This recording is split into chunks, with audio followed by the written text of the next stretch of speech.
Assalamualaikum warahmatullahi wabarakatuh. Kembali lagi bersama saya Herdi Hazel Santoso. Pada materi kali ini adalah algoritma genetika. Setelah kita kemarin belajar mengenai bermacam-macam penyelesaian dari traveling salesman problem, ada beberapa metode yang bisa kita gunakan. Yang pertama adalah metode brute force, kemarin kita sudah coba.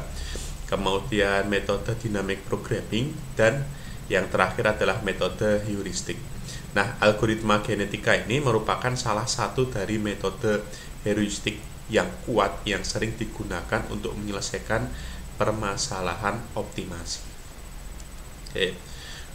Algoritma genetika sesuai dengan namanya ini adalah terinspirasi dari prinsip genetika dan seleksi alam yang dikemukakan oleh Charles Darwin, yaitu bapak evolusi, bahwa dia mengungkapkan bahwa di alam ini bahwa hanya individu-individu yang kuat itu yang mampu bertahan hidup gitu kan. Bahkan Darwin ini juga mengungkapkan bahwa manusia itu dia berevolusi, dulu jalannya itu menunduk sampai sekarang berdiri, itu kan jalannya dulu menunduk seperti kera sampai sekarang berdiri seperti manusia. Tetapi banyak teori sekarang ini, bahkan di negara asalnya juga di Inggris, yang menyanggah teori evolusi Darwin itu. Karena apa? Karena teori itu tidak mampu untuk menjelaskan semua asal-usul manusia itu kan. Jadi banyak yang menyanggah teori evolusi Darwin tersebut. Ya memang benar bahwa beberapa makhluk hidup itu berevolusi sesuai dengan kondisi alamnya. Misalkan bentuk paruh burung itu juga berubah sesuai dengan makanannya. Kemudian gigi dari beberapa hewan itu juga berubah sesuai dengan makanannya atau sesuai dengan lingkungannya gitu. Nah, di alam ini menurut teori evolusi juga di alam ini terjadi persaingan antara individu satu dengan individu yang lainnya untuk memperebutkan beberapa sumber daya yang langka, sehingga makhluk yang kuat itu akan mendominasi. Jadi individu-individu yang kuat itu akan mendominasi individu-individu lemah, dan individu-individu yang kuat itu yang akan mampu untuk bertahan hidup gitu.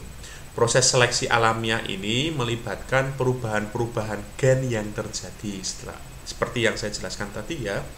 Misalkan bentuk paruh burung, kemudian bentuk gigi itu juga berubah. Tapi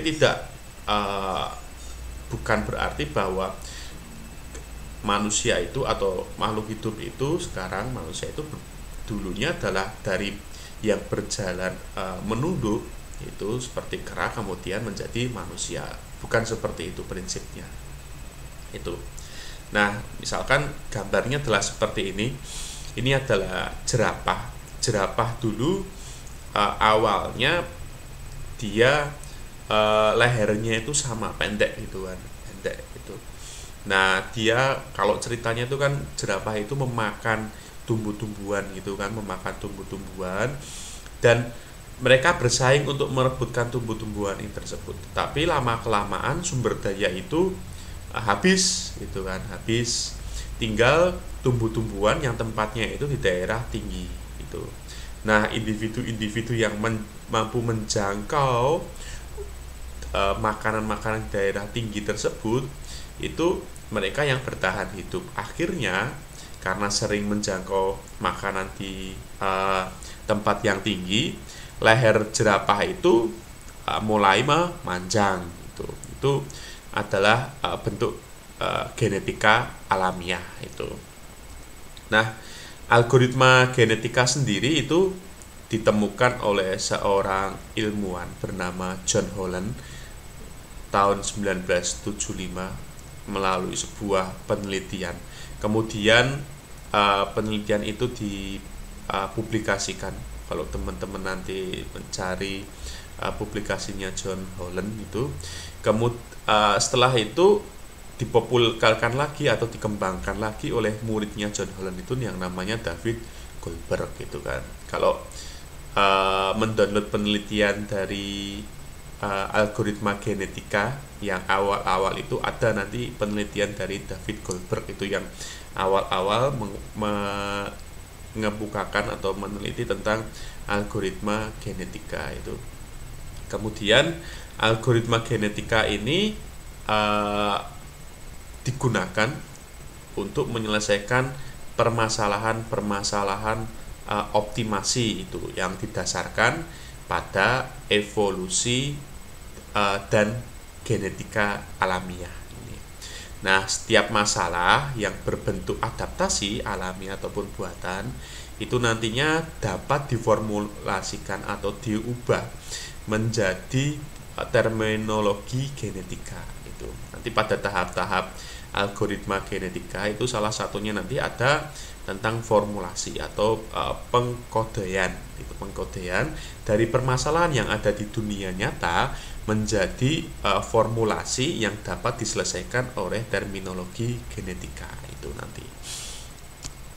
Nah, istilah dalam algoritma genetika ini hampir sama dengan istilah dalam teori evolusi atau dalam pelajaran biologi yang dulu pernah kita dapatkan gitu kan. Yang pertama itu tentu saja ada populasi. Populasi itu adalah sejumlah individu yang hidup di tempat tertentu itu. Kalau komunitas itu kan individu sejenis, kalau populasi itu cuma sejumlah individu saja, jadi enggak sejenis itu, bisa hidup di tempat tertentu gitu. Nah, kalau di genetika itu individu itu diibaratkan sebagai sebuah solusi, itu kan sejumlah solusi yang mungkin bisa digunakan gitu. Itu adalah populasi. Kemudian tadi kan sejumlah solusi, sejumlah individu. Nah, apa yang dimaksud dengan individu sendiri? Individu itu menyatakan satu atau nilai atau keadaan yang menyatakan salah satu solusi yang mungkin dari permasalahan yang diangkat gitu. Jadi satu individu itu di genetika itu menyatakan sebuah solusi yang mungkin nantinya akan bertahan hidup, individu itu atau solusi itu, dan menjadi solusi yang paling optimal atau yang paling kuat gitu. Jadi individu itu kandidat solusi gitu kan. Kemudian dalam individu tentunya ada kromosom itu kan. Kromosom itu adalah individu yang terdapat dalam satu populasi gitu. Itu adalah kromosom. Kemudian ada generasi, yaitu satu generasi itu adalah evolusi kromosom melalui sebuah iterasi. Satu generasi itu sama dengan satu iterasi, satu perulangan, satu proses dari rangkaian algoritma genetika gitu. Jadi satu generasi, satu proses, satu iterasi. Fitness, nah fitness ini adalah alat ukur yang digunakan untuk mengevaluasi kromosom atau individu tadi. Gitu. Jadi tadi kan dalam populasi itu ada serangkaian individu, ya kan?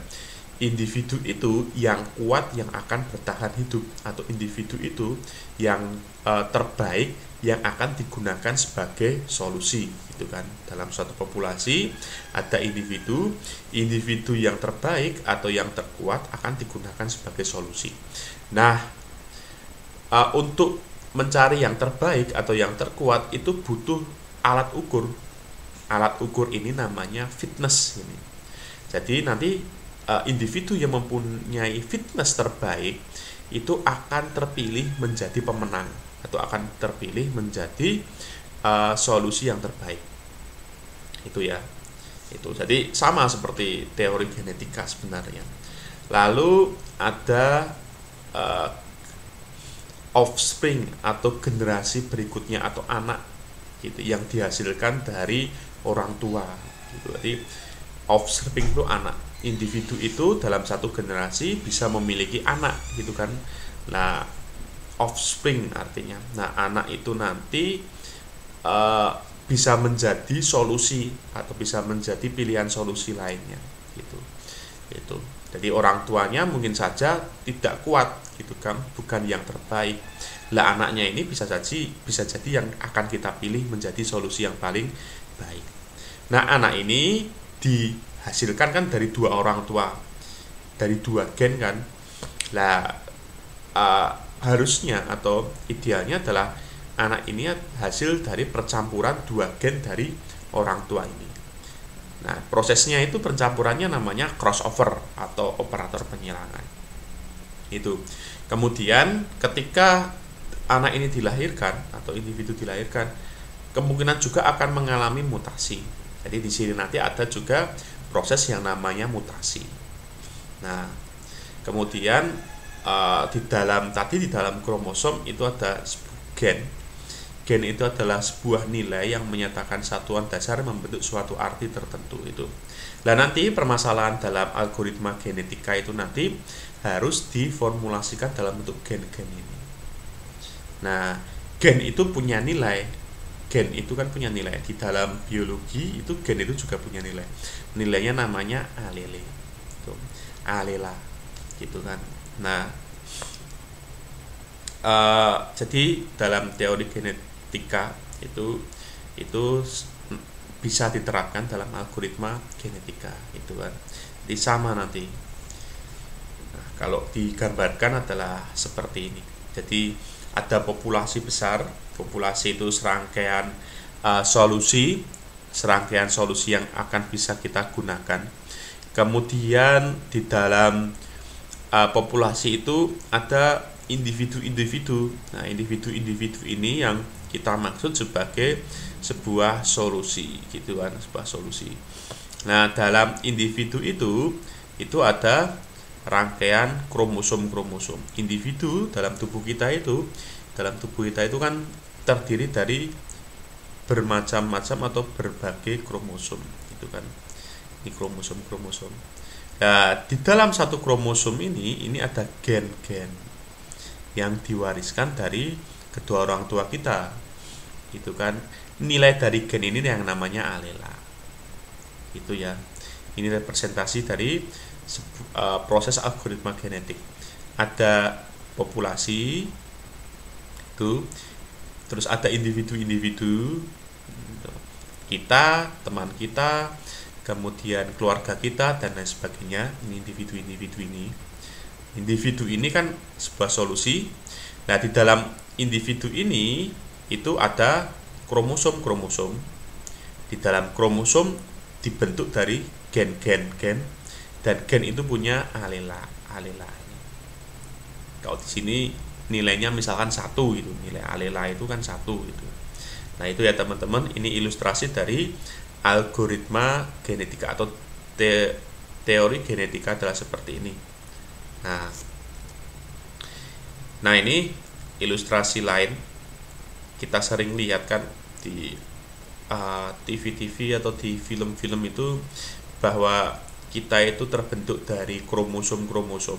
Kalau teman-teman itu pernah lihat Jurassic Park itu kan, nah itu kan dia mencari gen atau kromosom-kromosom dari dinosaurus, kemudian kan direplikasi lagi, hidup lagi menjadi dinosaurus gitu kan. Nah, ini sama, kita juga punya kromosom-kromosom. Kromosomnya itu terdiri dari gen-gen. Nah, tiap gen itu pasti ada nilainya. Ini gen 1 itu nilainya 0, gen 2 nilainya 1, gen 3 nilainya 1, ini misalnya seperti itu. Nah, ini adalah rangkaian dari satu individu. Itu kan. Nah, individu ini nanti akan berkumpul menjadi sebuah populasi itu.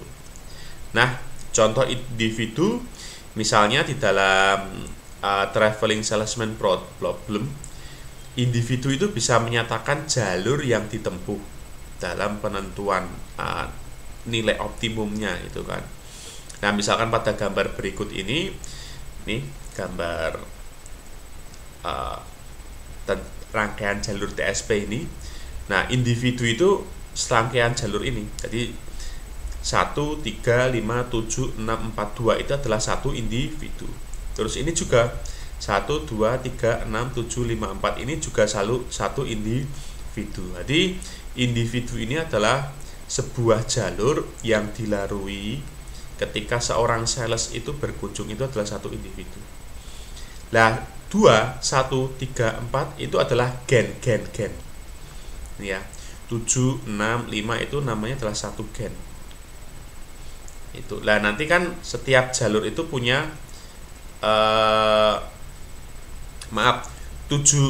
gen itu 1 ke 3 itu satu gen. 5 ke 7 itu satu gen. 7 ke 6 itu satu gen.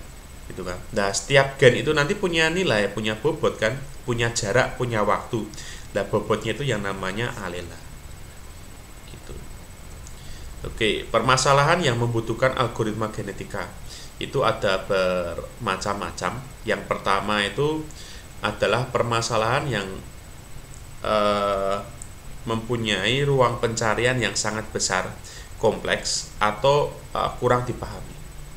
Yang kedua, tidak ada pengetahuan yang memadai untuk menyederhanakan ruang pencarian yang sangat besar itu. Jadi ruang pencariannya itu terlalu besar, kemudian kita tidak punya pengetahuan bagaimana cara untuk mengecilkan atau menyempitkannya. Gitu. Kemudian selanjutnya tidak ada analisis matematis yang bisa menangani ketika metode konvensional seperti brute force kemarin gagal menyelesaikan masalah yang dihadapi. Selanjutnya, solusi yang dihasilkan tidak harus optimal, jadi nggak harus solusinya itu optimal, asalkan sudah memenuhi kriteria sudah bisa diterima. Jadi nanti kalau di algoritma genetika itu kita tidak bisa mendapatkan solusi optimal, itu minimal itu adalah solusinya yang sudah sesuai kriteria yang kita perlukan atau kita tentukan. Selanjutnya, mempunyai kemungkinan solusi yang jumlahnya tak hingga, seperti masalah TSP tadi. Kalau ada 10.000 kota atau 10.000 kota, itu kan solusinya itu banyak sekali, nggak terhingga itu kan. Ya, itu nggak bisa, kita akan susah untuk menyempitkan permasalahan tersebut. Maka cocok diselesaikan dengan algoritma genetika. Membutuhkan solusi real time, yaitu solusi yang bisa didapatkan dengan cepat sehingga dapat diimplementasikan untuk permasalahan yang mempunyai perubahan yang cepat. Nah, ini adalah salah satu contoh solusi atau permasalahan yang bisa diselesaikan dengan algoritma genetika. Masalah traveling salesman problem. Kemarin kita sudah belajar brute force. Nah, coba kita selesaikan dulu permasalahan ini dengan algoritma brute force gitu kan. Ini ada 5 kota yang harus dikunjungi gitu kan. 5 kota ini kalau kita selesaikan dengan brute force dengan rumus permutasi kombinasi kemarin, itu bisa kita selesaikan atau bisa kita cari kemungkinan jalurnya itu adalah kota, jumlah kotanya itu dikurangi 1 faktorial dibagi 2. Jumlah kotanya itu adalah 5, dikurangi 1 berarti kan 4 faktorial. 4 faktorial dibagi dengan 2. 4 faktorial itu 24, dibagi 2 itu 12 buah. Jadi dengan 5 kota ini kemungkinan ada 12 solusi gitu. Jadi ada 12 solusi gitu ya. Itu. Nah, setiap kota ini saya berikan bobot. Jadi nanti selain dicari solusinya itu, parameternya adalah yang memiliki bobot terkecil, gitu kan. Bobot ini ya kita anggap saja sebagai jarak misalkan ya, atau waktu tempuh gitulah. Karena belum tentu jaraknya yang paling dekat, waktu tempuhnya paling sedikit gitu kan. Bisa jadi kita memilih jalan memutar tetapi waktu tempuhnya itu lebih sedikit daripada kita memilih jalan lurus tapi waktu tempuhnya lama gitu kan. Nah, ini misalkan dari A ke B itu dia memiliki waktu tempuh 7 menit. Dari B ke C ini belum saya kasih ya, ini B ke C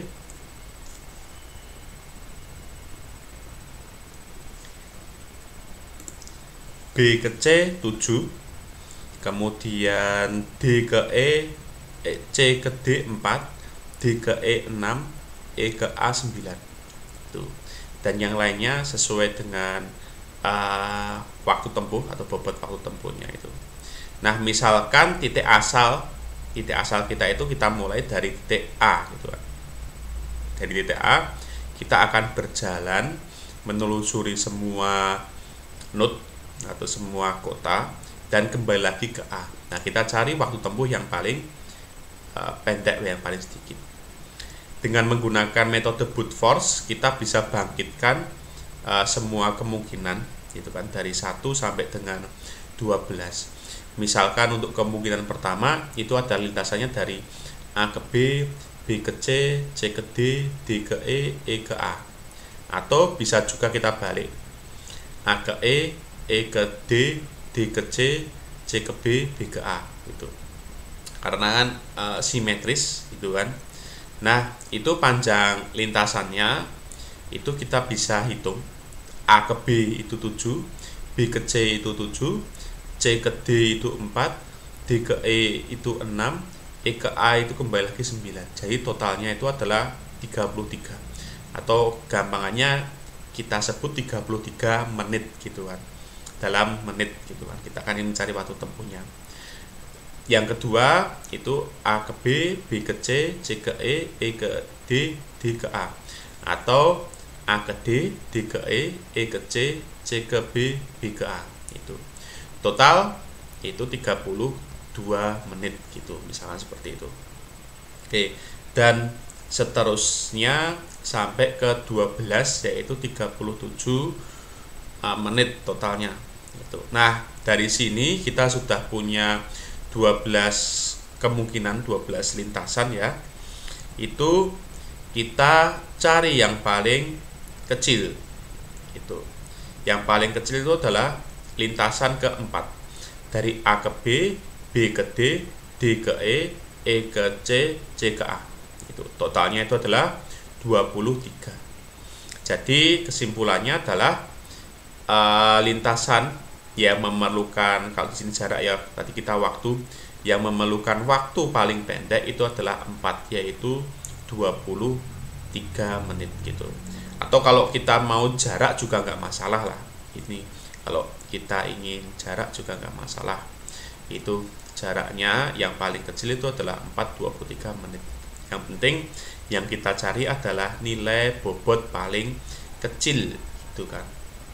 Nah, ini memerlukan waktu yang sangat lama untuk mendapatkan panjang lintasan paling minimum.